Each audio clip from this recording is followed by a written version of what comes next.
贫穷被认为是束缚我们想象力的枷锁，然而教育却是摆脱这个束缚的最佳途径。少数民族往往面临教育资源的匮乏，导致他们的下一代失去了自由与尊严，让他们更加脆弱不堪。这个岛与世隔绝，岛上社区生活特殊，以年轻男女为主，外面的人进不去，里面的人逃不出。集体生活，男女有隔离，他们都是需要戒掉不同瘾症的人。这里既不是监狱，也不是惩戒所，而是一所戒瘾学校。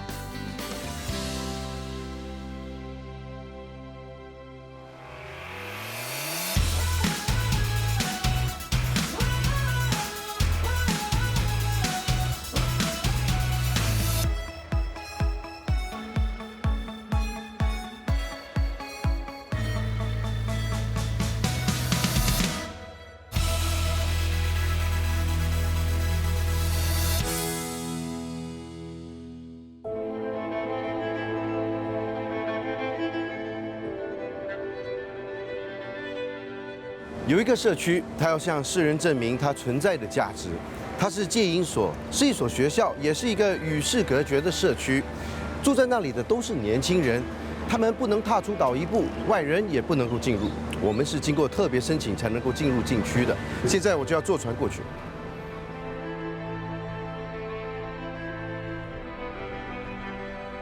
我们要前往的禁区就在大屿山的芝麻湾半岛，必须乘船前往。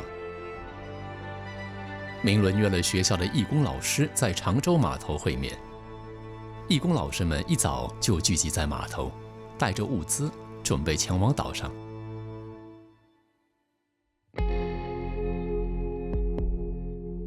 芝麻湾半岛是香港新界大屿山东南部的一个半岛，因半岛上东北部的芝麻石林而命名。待船泊岸，一群男学生严阵以待，因为岛上没有物资，当值的老师和工作人员都会在常州采购食材和生活用品入岛，由男学生负责搬运。哇，你们每个都很壮哎，啊，有你们就不担心了，可以把这么多的东西搬上山。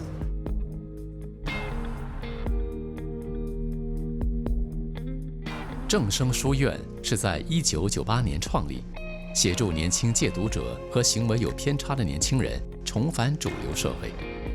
疫情后时代，香港有2万到4万个隐蔽青年，有吸毒和犯罪行为，网络发展引申出的电子瘾青年，以及环境和教育体制出现情绪的问题青年。尽管困难重重，办学者依然坚持结合生活和教育，帮他们戒瘾，改变他们的价值观，让他们获得身份认同，重获新生。在这所学校呢，有个孩子叫 Edward， 那么他之前呢是因为品性的问题啊，比如说打架啦、吸毒啊，就被他的家人呢送到这里来。在这里1年之后，他就回家了。但是家人还是觉得他的品性呢还是有偏差，又再把他送回来，他就足足在这里待了3年的时间，所以他对这个学校呢是非常的了解，也很熟悉。现在我就要去找 Edward， 让他带我到处去看一看。那就是他 ，Edward， 嘿嘿，你好，我要了解一下你们这里的居住环境，不可以到处带我走一走？好，走啊，好。哎，你今年几岁了？我今年18岁。哇，18岁了哦。哎，这是厨房吧？这里就是我们的厨房。他是 Matthew， 他在预备我们的晚餐。哦，现在就开始准备晚餐了。对对，因为我们下午要有其他工作，所以要趁现在有空闲的时间就去。OK， 你会煮吗？我一点点啊。是不是每个人都要学？对，其实在这里生活一段时间后，大部分人都会一点点主食。那好，好。这里就是我们的学校的礼堂，然后我们每天都会有自由时间，那么这个空间呢就会变成我们的 fitness center，我们就会在这边去做一些健身。这些健身器材很特别，都是用水泥做的。对对对。啊，哇，还挺重的。对对对，因为我们这里的资源很有限，然后我们又有兴趣去健身啊，所以我们就自己去做一些的器材，很好。然后我们再往前走一点啊，就会是我们平常剪头发的地方哦，可以进来看一看哦，还是模式样，真的是有点像理发院的感觉。这里就是我们的剪发的地方哦。剪头发是谁帮你们剪啊？大部分时间就是我们自己帮自己剪的，自己帮自己剪。对，我们有学生有在学剪头发哦。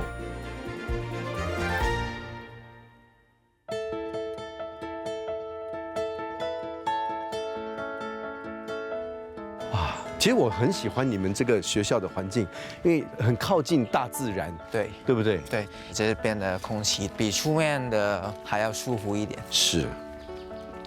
然后其实在这边学习，也会比较宁静一点。你就是很专注的在这里把自己的生活搞好，把自己的学习搞好，对不对？对对呀。啊，这个就是你们的寝室。对。这边就是我们的睡房哦，我们有3个房间啊。哦，从外面看还不太能看得出来房间有多大，但是进来之后你就看到其实是蛮大的空间。对，这里现在睡几个人？同学的话就11个，如果包括同工老师的话，就一晚13、14左右，13、14个人左右。但是在最高峰的时候，我听说是住40个。哇，40个人在这个空间，对，很多人呢，差很多。哇，晚上如果全部人一起打比哈，那个感觉是怎么样？交响啊，交响乐团，然后也会一起震动嘛。对啊。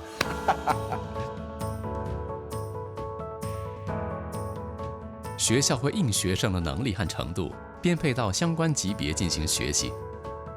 学生在校第1年是反省冷静期，而第2年着重性格的重组，建立正确的人生价值观。即使学生成绩达标，如果行为出现问题，都不能升级，以便学生能进行反省和改善。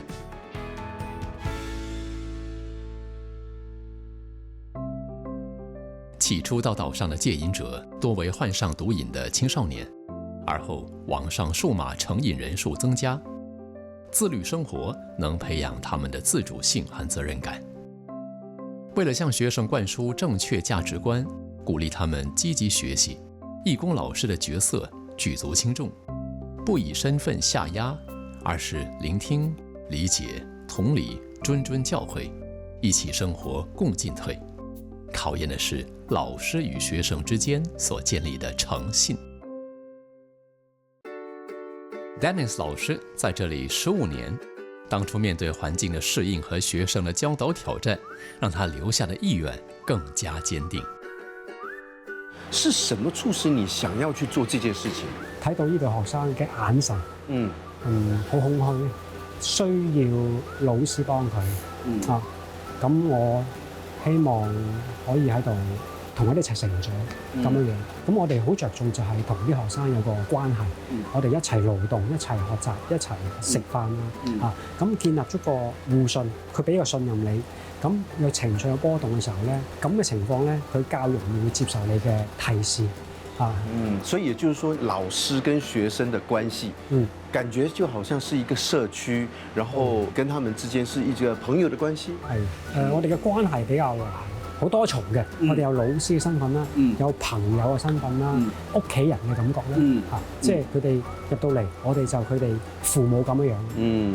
那麼讓你覺得最困難的地方在哪裡？同啲學生相處，我唔係好掌握到啦開頭，因為佢哋過往都係可能出嚟黑社會或者有吸毒佢哋嘅語言係唔同啲嘅，所以我都要需要啲時間同佢磨合啦。咁第二就係我哋相處係好緊密嘅，所以有時我哋會有emotion，因為太緊張。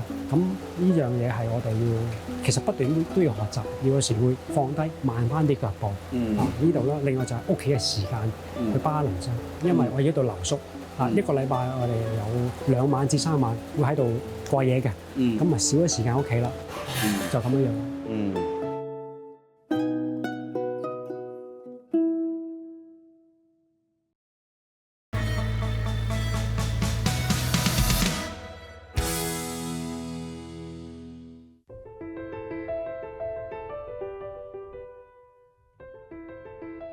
学校里面有需要戒不同瘾症的人，也有特殊教育需求、情绪问题，甚至是情绪偏差的学生在此生活。很多瘾症行为源自青少年的空虚感，人生没有意义，没有价值，透过不断重复某一些行为，就可以获得存在感或快感。最基本的戒瘾是先脱离物质，然后是价值观的改变。如果他在其他地方获得成就感，就能脱离以前的陋习。然而，严格规律的生活对年轻人而言极富挑战性。曾有学生为了离岛而伪装自杀，有人经山路逃走，或者找人接应，也有人试过跳海游泳，最后都没有成功。在这里生活3年的 Edward， 当初因结交黑社会分子，经常吸毒打群架，家人无奈下把他送进来。当初在这里生活，会不会觉得自己好像是在监狱里面？老实说是有的，因为在外面的时候根本没人管得住我，就是那种为所欲为的那种感觉，但突然在一夜之间，却多了很多的规范，框住自己，失去了所有的自由。对，那时候这样认为。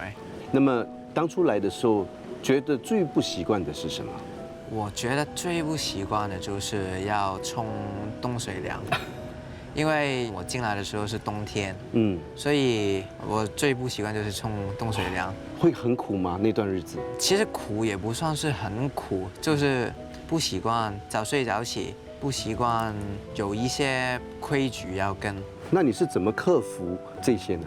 我是透过妈妈在这边生活，然后与不同的老师去聊天啊，然后慢慢我觉得现在这种生活是好的，最起码就是早睡早起，人都健康一点，然后我也不再那么抗拒读书，然后不再抗拒别人的提醒，可能在外面我觉得被人家提醒是他看不起我，但是在这边生活一段时间之后，我会觉得能够有人去提醒你，证明他在乎你。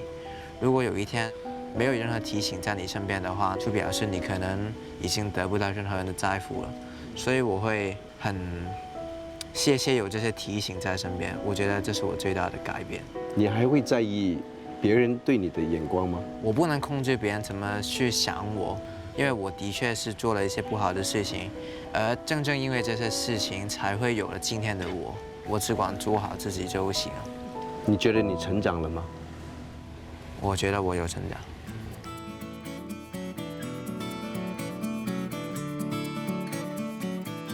正生书院另一端是女生宿舍，每天清早，女生轮替到户外扫地，作为修炼身心的课业。她们也会轮流到男生宿舍跟男学生一起上课，但是不准对话哦，还会有女老师陪伴，避免不必要的接触。部分女生除了上课之外，也会有体力劳作的活动，帮忙修整或技术维修，用以锻炼身体，健康生活。那我也知道说男宿舍跟女宿舍是分開嘅，對，為什麼會有這樣的安排？想佢哋集中啲去讀書，因為男女之前出過好多嘅問題。譬如有啲男生佢哋過嚟上堂，佢哋都會用我哋嘅流動廁所啊嘛。咁試過有啲譬如男同學、女同學都好啦，寫定啲情書，攝咗喺個流動廁所入邊。咁跟住另外嗰個對方去廁所，咪可以攞到份情書咯。那被校方知道了怎麼辦？我哋就要去安靜。安靜嘅意思就係你要坐埋位，乜都唔做，然後思考、反省、寫個你自己一啲嘅感受咯。係啦，咁就希望就係大家俾一個空間，犯咗事嘅弟兄可以靜靜地思考咯。所以是證明有用的。我覺得有用嘅，係啊，安靜係可以執行好耐嘅，試過好似最長都有3個月、6個月都有啊。3、6個月，他就一直坐在那邊，什麼都不動。係啦，因為出邊你做錯事，一係就俾人鬧，或者你嚴重啲嘅可能俾人拉啦。但係呢度就係俾機會你透過反思、學習去承擔自己後果，然後做錯咗之後應該點樣去面對咯。所以呢個係佢哋喺呢度學嘅一個好大嘅功課。當他們不聽話的時候，你們會不會處罰他們呢？我哋唔係用處罰嘅，譬如佢講粗口，咁我哋會俾個後果佢，你要抄聖經，就係希望佢嘅反省，係啦。咁所以喺呢度我哋甚少係處罰嘅。咁但係而家因為我哋多咗一啲特殊學習需要嘅學生。單靠同佢哋傾，有時又好似唔係好到啊，所以都有個掙扎位嘅。咁有時佢好混亂嘅時候咧，你真係冇辦法令佢集中精神聽你講嘢。咁你就唯有用比較重嘅語氣，等佢可以喂停一停。你而家係做緊一啲好唔啱嘅嘢，你要聽人講嘅時候啦。咁所以就比較要有啲嚴厲啲嘅語氣去對學生咯。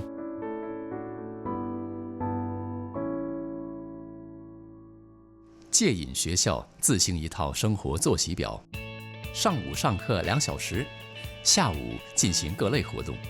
他们可以自行选择各种户外球类活动。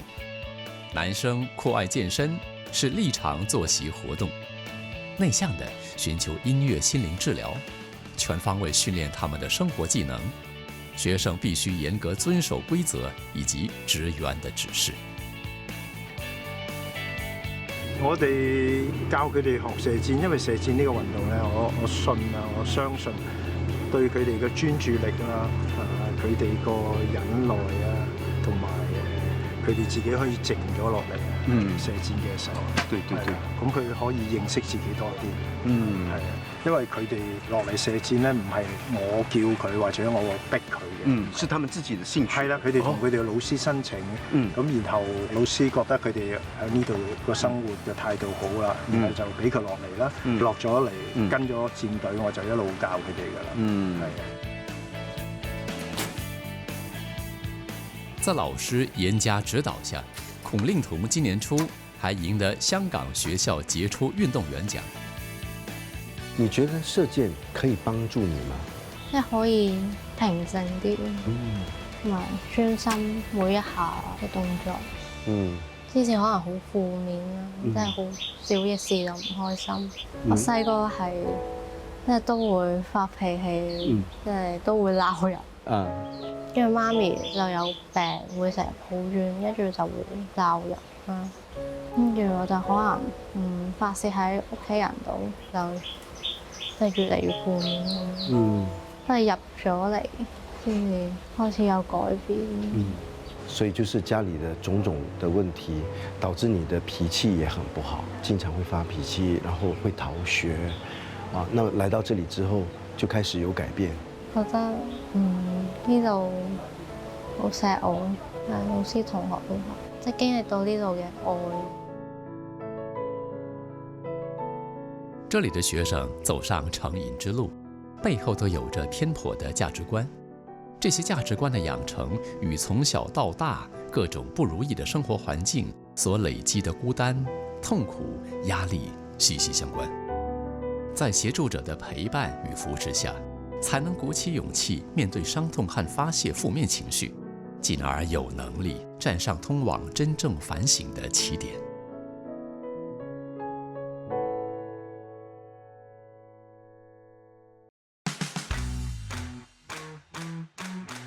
為了感謝他們熱情款待，明倫準備在廚藝上露兩手。你們這裡是一個星期幾次是你做，幾次是別人做，是不是這樣？對啊，我們會輪流一個星期這樣。哦。社會給予上癮者施以異樣的眼光。其實癮頭是浮在海上的冰山，得探向海面下的社會脈絡和生命議題，才能看見問題的全貌。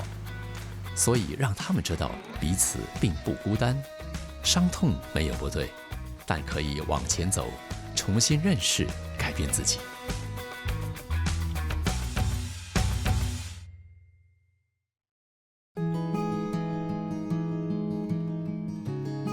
夜幕低垂，巧逢中秋，女生宿舍傳來動聽悅耳的琴聲。穿上老師帶來的漢服飾，女生們喜上眉梢，樂融融地慶祝月圓夜。儘管物資不豐足，但是暖暖的愛心傳遞正能量。戒癮的關鍵在於讓個案養成自律、自主和責任感，借由彼此的信賴關係，關愛互助，建立正軌的生活形態。男生们对赏月兴致不高，老早就回山上的宿舍就寝。这群原本对未来无望，希望从社会中抽离出去的年轻人，或许能从有纪律、有爱心、有关照的环境中学习沉着应变，学会爱自己，才懂得珍惜他人。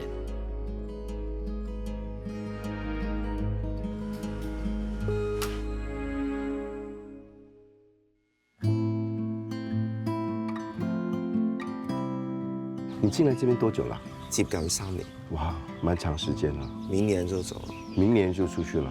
2月。向往嗎？想要出去。因為我細個已經坐飛機已經覺得好想做空中少爺啦，所以諗住出去會朝呢個方向讀，同埋入嚟之前我都上過啲航空業嗰啲課程，咁都合格，所以就想繼續咯。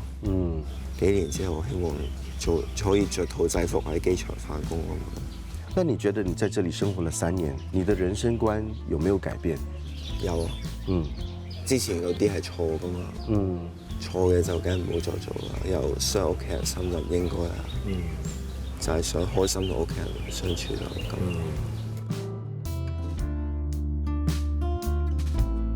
我們相信成癮者都有免於成癮問題並重獲自由的一天，但他們需要得到適當的協助，以及賦予自主能力，遠離誘惑，規律作息，學會自律和自制。戒癮是一條緩慢的復原之路，只有堅持，不能後退。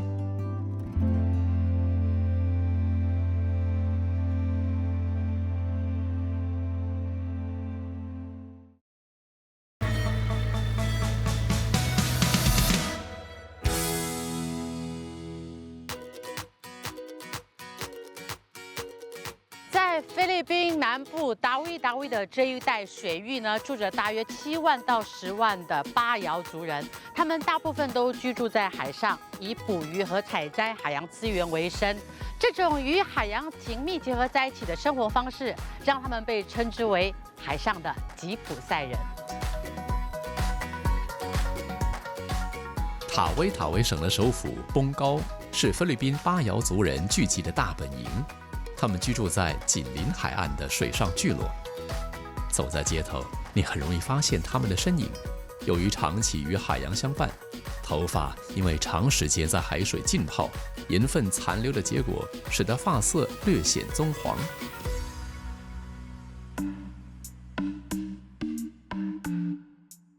在菲律宾，巴瑶族是最为贫困和社会地位低下的少数民族。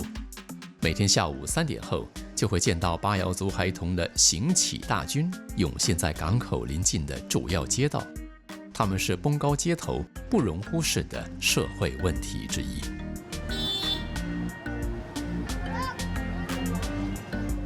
You want eat? What you like to eat? This. You want to eat? This. Okay, take 3. How old are you? How old are you?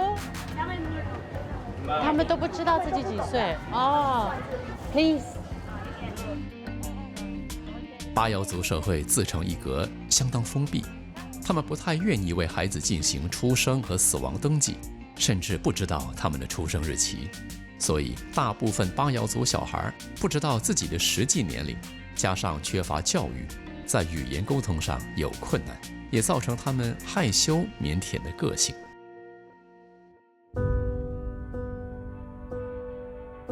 年仅8岁的 Playmo 曾经也是乞讨的孩童之一。从4岁开始，他就在街头行乞，渴望筹集一些金钱，让母亲购买食物。你都是用什么样的方式在行乞的呢？我都在市场附近乞讨，我会去那些商店，或找路人和嘟嘟车司机问他们要钱，让我买食物。所以一天你能够在街上行乞赚到多少钱？50比索。那有没有人欺负过你？他们吼我们，叫我们阿 Jill， 说巴瑶族天生就是乞丐，所以我们才会在街上跟人讨钱。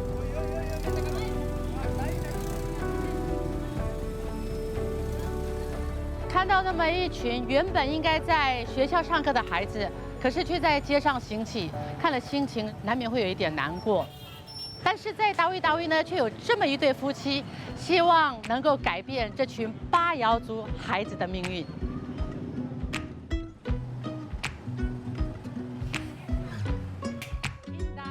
这对满怀大爱的夫妇就是 Ali 和英代。2007年，英代随着先生 Ali 从棉兰老岛外派到崩高工作，却未料到这个决定将改变他们的人生轨迹。When we arrive here in Bungaw, sila talaga yung nakikita namin na nag-need talaga ng help. Kasi nakikita namin doon is yung nagpapakilimos lang yung mga bata doon sa mga streets. They're digging for food. So yun, naiisip talaga namin yun na. 于是 Ali 夫妇开始与菲律宾海军合作，针对不同的巴瑶水上聚落展开各种慈善活动。包括提供免费食物、医疗服务以及举办筹款活动等。不幸的是，在2014年，他们的儿子 Jade 患上了第4期肾脏衰竭，在医院接受了长达6个月的治疗。And after that, we made a commitment to God that if ever Jade recovered to his sickness, we will continue to help those who are in need, lalo na po sa mga Badyaw. That commitment from 2014, it's carried out until now. 在 Jade 奇迹般的康复后，夫妇俩兑现了承诺，汇聚了多方力量，结合不同机构、捐赠者和志愿者，共同在巴瑶族聚集的拉米翁区创立了以儿子名字命名的巴瑶学习中心。英代现在就要带我来到这达维，他为巴瑶族小朋友所创办的第1间学校。巴瑶学习中心刚落成的时候，只有37名学生。经过9年的努力，如今有180多名学生在这里求学。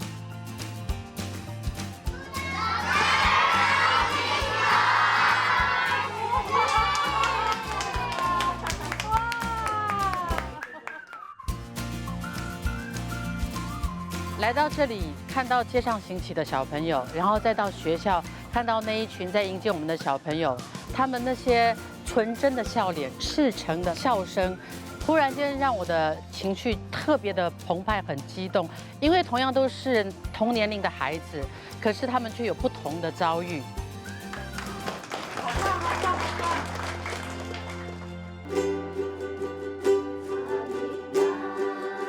12岁的阿妮卡是血统纯正的巴瑶族后裔，在父亲的教导下，她在6岁时就掌握了潜水技巧，这在巴瑶族的孩子中并不罕见。你知道读书对你将来会有什么帮助吗？将来我能够帮助我的父母，减轻他们的负担。当你来读书的时候，在你的村庄里头的其他小朋友有没有很羡慕你？有的，有。我们聊天的时候，他们跟我说很羡慕我，因为我能够去学校读书，而他们不能。我鼓励他们也要跟我一样去上学，这样他们将来才可以帮助自己。为了让更多巴瑶族家长将孩子送来学习中心，Ali 夫妇不仅提供免费的制服和课本，还协助学生申请出生证明，以帮助他们顺利入学。Okay, so lahat ay tumayo. We're going to sing faster. Okay.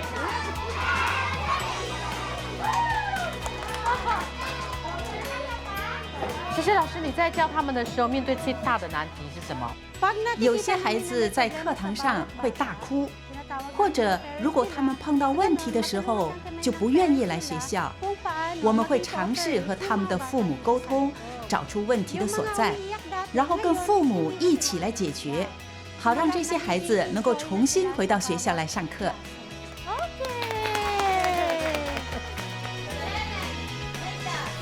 The truth is that they want to go to school but they afraid of bullying because the Badjao belong to the poorest part of the community. And the people around are not honoring the Badjao culture. They are always bullying.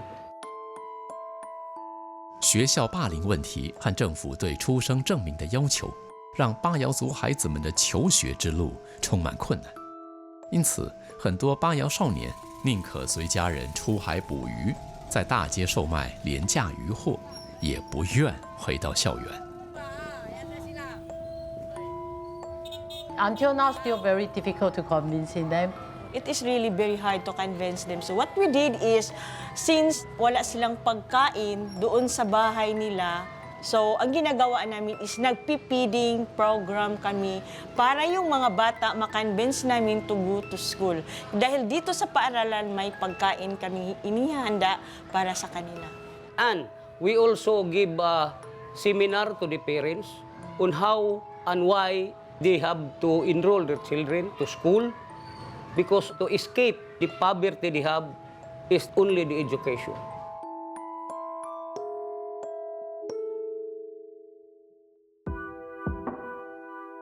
A 里夫妇坚信，教育能够改变巴瑶族的现状。他们的善举感动了许多人，慷慨捐赠物资。这个举动也促使他们决定在菲律宾最南端的2个偏远小岛上开设学习中心。为那些无法上学的巴瑶族孩子提供帮助。当他们知道你们要变成这么多间学校的时候，旁边人的反应是什么？ Some other people said that, "Are you crazy? If you have money, you go to around." Nababaliw na ba kayo? Kasi bakit ninyo yan ginawa? Dapat sana yung sarili nyo na lang ang aasikasuhin ninyo at huwag na kayong mag-asikaso doon sa iba. Anyway, meron naman yung government na mag-asikaso sa kanila. But we could not leave the children.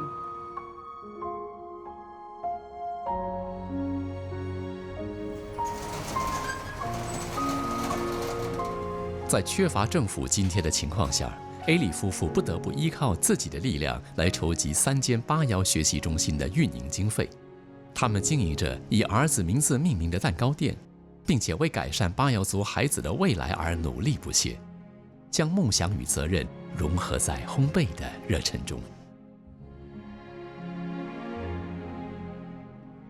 What we did is not easy. Sometimes I said, I'm tired. I want to rest, but you can't rest because as of now, we have seen no one to say that if ever you will retire or going anywhere, we will take the children. We will support the school. We sustain the school. So that's why every day we are praying to God that please don't take us today. If you take me, please look for someone that will help the Badjao kids and sustain the school. 他们已经老了，他们不知道接下来有谁能够照顾这些孩子，他只能每天的祈求，所以他流下这个男儿泪，为那些无亲无挂的这些孩子们留下这个100年后担心的眼泪，我真的很感动。I cannot see a man cry. I cannot. Sorry.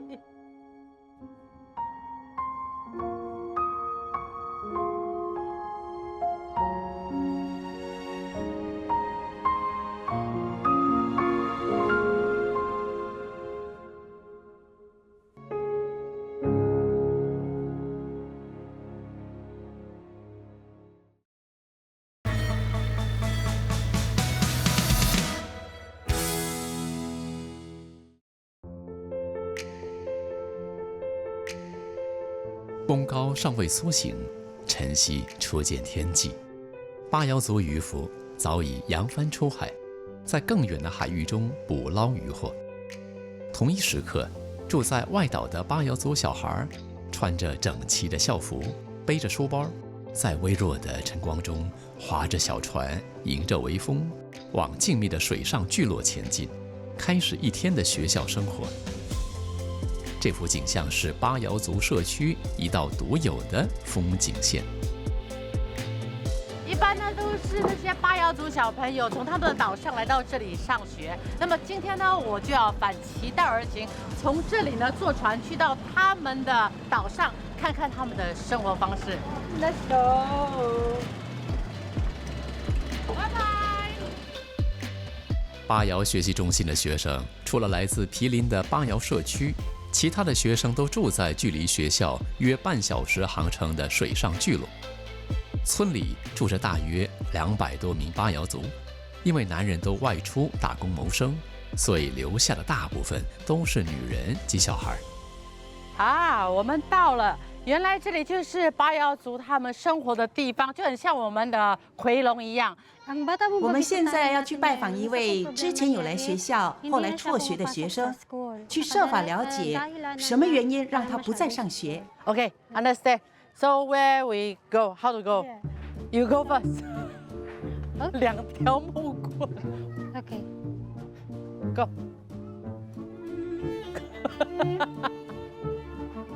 与崩高的水上聚落不一样，外岛的巴瑶族社区由海上一系列小木屋构成。这些房屋通常以长木桩搭建在水面之上，用简易的木条、树干相连，形成独特的水上社区。小小的木屋是阿克纳一家7口的栖身之所。由于丈夫跟2个儿子在外岛从事清洗渔获的工作，她独自一人负担起照顾2个女儿和小儿子的责任。对我来说，这是一个很艰难的决定，因为这个村子里的大多数孩子都去上学了。可是因为我们经济困难，所以我没办法供他们上学。等我小儿子长大之后，我会让他继续学业，我也会送小儿子去学校。但是我的小女儿就完全不想上学，可是我会想办法说服她的。为什么你不喜欢去学校 ？Why you don't like go to school？ 她不喜欢晒太阳，她说学校里头太热了。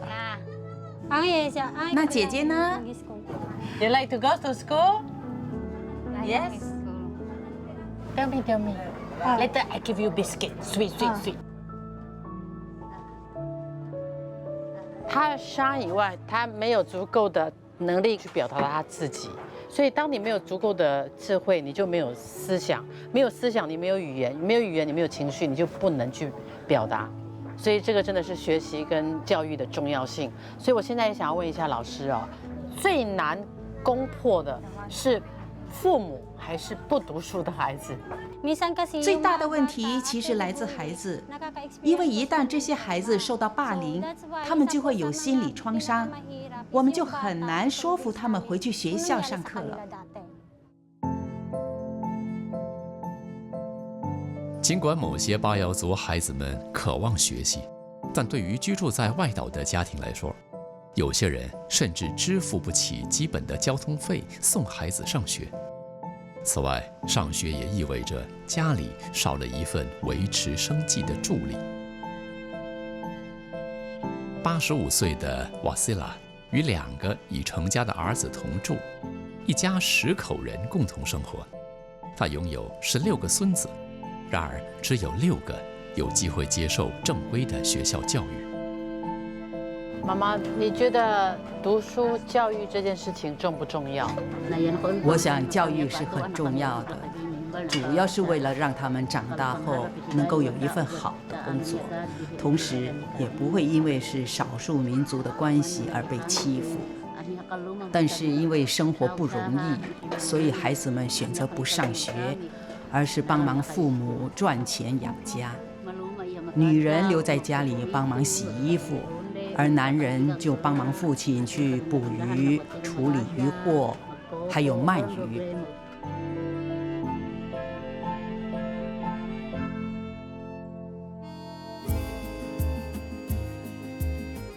少年苏莱在村子里是个少见的用功孩子，他对未来有着清晰的目标。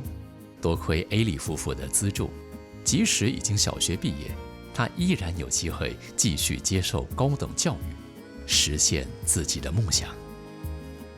我的父亲已经去世，母亲就是家里唯一的经济支柱。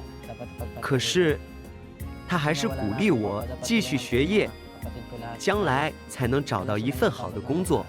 是怎么样的情况下，你要求艾利夫妇来资助你的？我在毕业之前向他们表达了我的感谢之意，因为他们在我读小学的这6年一直在帮助我。我也请求他们资助我完成高等教育，他们也答应了。我想成为我们巴瑶族村庄的榜样，我希望巴瑶族的小孩可以效仿我去上学，这样我们就不会被人欺负。我想完成学业来帮助巴瑶族人，同时对他们有所启发。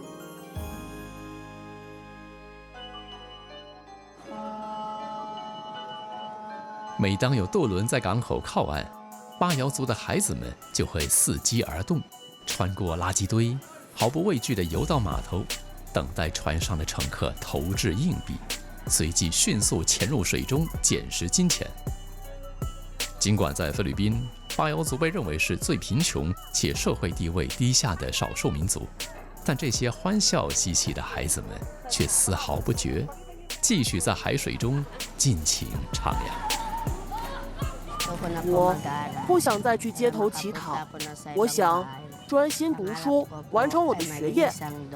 我希望将来能够成为一名医生，帮助我的家人，有朝一日成为他人的榜样。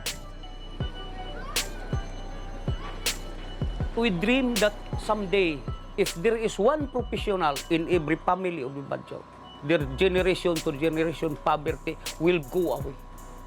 And they contest what is the real life in this world.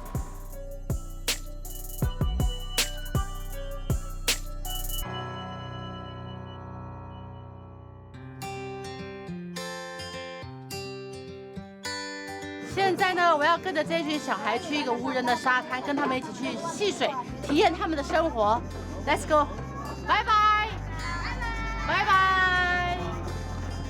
我要去看蓝天碧海，真正的去体验一下海上吉普赛人的生活。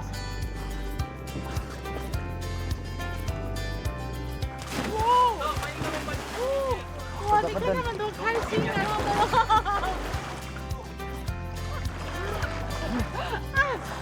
我终于可以跟他们一起玩水了。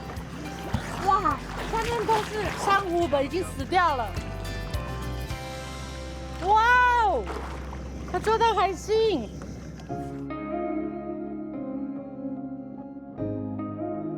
曾经有科学家呢对巴瑶族进行研究，因为他们可以在没有使用任何仪器的情况下，在深水憋气超过13分钟。这或许是跟他们的身体构造，又或者是跟他们的生活环境有关系。但是海洋呢一直在受到污染，所以呢要在海洋生活是越来越辛苦。而且巴瑶族人呢也已经陆续的都移居到陆地上，所以很有可能有那么一天，他们会丧失了这潜水的能力。Come on, 1, 2, 3, go！ 想要帮助巴瑶族脱离贫穷，让他们受教育，同时又希望他们能够保留原有的文化和生活风貌，这是一个值得让人深思的问题。